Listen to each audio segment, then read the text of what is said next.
Hello po mga kabayan, kamusta po? Sana po nasa maayos po kayong kalagayan. Ang inyong lingkod po, si Kamanong po ay nagbabalik po muli at tayo po ay magsama-sama magkomentuhan. Mag-umpisa na po tayo. Komentuhan po natin ito pong pahayag at banat at batikos po ni retired Major General Romeo Pokis, mga kababayan.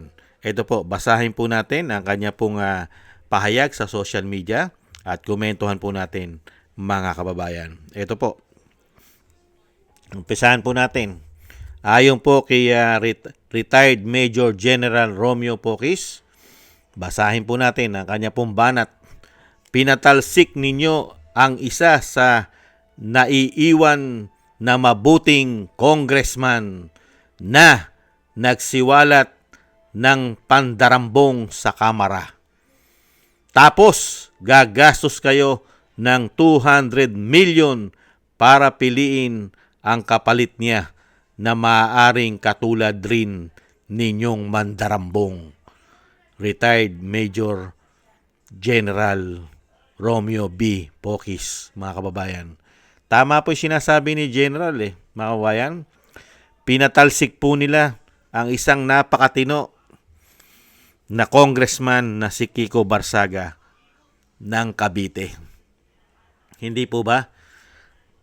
Pagkatapos nilang patalsikin, dahil nga po itong si Kiko Barsaga ay pinahayag at kinukundi na at binabatikos ang kawalang-hiyaang ginagawa nila sa House of Representatives, kaya tinawag niya itong House of Crocs. Hindi po ba? Ito'y tinatawag niya mga farm na mga buhaya dyan sa House of Representatives. Dahil po talamak ang ginagawa nilang pagnanakaw sa pera ng taong bayan ayon kay Kiko Barsaga. Ngayon, pinagkaisahan po siya ng mga buhaya at mga maleta gangs. At siya po ay sinibak. Tuluyan na po siyang sinibak bilang congressman. At ngayon, ang COMELEC chairman na si George Garcia ay nangangailangan po ng special election para po sa Cavite, sa distrito po kung saan po si Congressman Barsaga ay kailangan nilang palitan. Ngayon, kailangan po ng buwis ng taong bayan. 200 million daw po. 200 million para po sa kapalit ni Kiko Barsaga. At yung sinasabing magiging kapalit, kailangan ay pumapabor sa panlasa nila. Isa ring magnanakaw at isa ring pwedeng kumuha at bigyan ng maleta. Hindi kaya? Dahil siyempre po, kukuha po ba yan ng hindi nila kauri? Yung mga hindi nila kauri, sinisibak nila . Nakita nyo napakasasamang tao nito, mga taong ito. Di umano.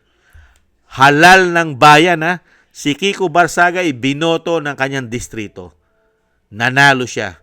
Pero ang nagtatanggal sa kanya ay mga buhaya, mga sakim at magnanakaw na mga politiko ang nagtanggal sa kanya. Hindi po ang kanyang mga kababayan sa kanyang distrito ang nagtanggal sa kanya. Ang mga magnanakaw at mga maleta gangs ang nagtanggal sa kanya. Ganyan na po kasama ang politika sa ating bansa. Ang nagahari po ay mga buhaya at mga maleta gangs diyan po sa House of Representatives. Hindi po ba? Kaya taste lang po, Kiko. Meron pong magandang mangyayari sa iyong political career. Kasi nakita ng taong bayan yung ipinaglaban mo. At nakita ng taong bayan kung paano mo ipinakita na napakarami pala talagang magnanakaw dyan sa House of Representatives. At yan ay isinambulat mo at nilabanan mo sila sa abot ng iyong makakaya. Kaya lang, iilan-ilan lang kayo dyan at halos nag-iisa ka lang bumabanat. Kaya napagtulong-tulungan kanila. Pero darating ang araw na ikaw mismo, dahil bata ka pa, malayo pa ang mararating mo. At kung dumating ang pagkakataon na yon, baka ikaw naman ang umusig diyan sa nagpatalsik sa yung mga magnanakaw at buhaya. Darating ang panahon sila naman ang uusigin mo. Hindi po ba, Congressman Kiko Barsaga? At dito naman po kay George Garcia, alam po natin si George Garcia, mga kababayan, ay napakarami rin pong anomalya. Marami rin pong question ang taong bayan sa taong ito, kay George Garcia. Unang-una, ang mga hindi binoto ng taong bayan ang siyang mga nanalo. Yan ang kinu-question sa kanya. Yung mga hindi binoto ang nanalo. Yung talo, nanalo. Pati yung nanalo na party list ng Duterte Youth,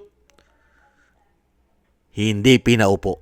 Ang pinaupo, mga makakaliwa. Grupo ng Makabayan Black. Nakita nyo po kawawalang yan ng mga taong ito, di umano. At alam po natin na si George Garcia ay may issue rin po ng maleta. Maleta. Ayon po sa mga ex-soldiers at mga bodyguard ni Saldico.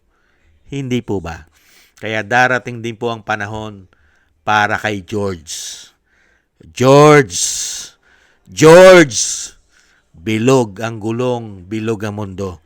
Iikot din ang karma mo. Hindi kaya.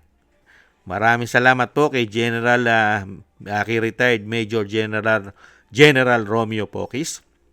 Mabuhay po kayo, sir, at nakikipaglaban po kayo para sa tama. At tama po ang sinabi nyo.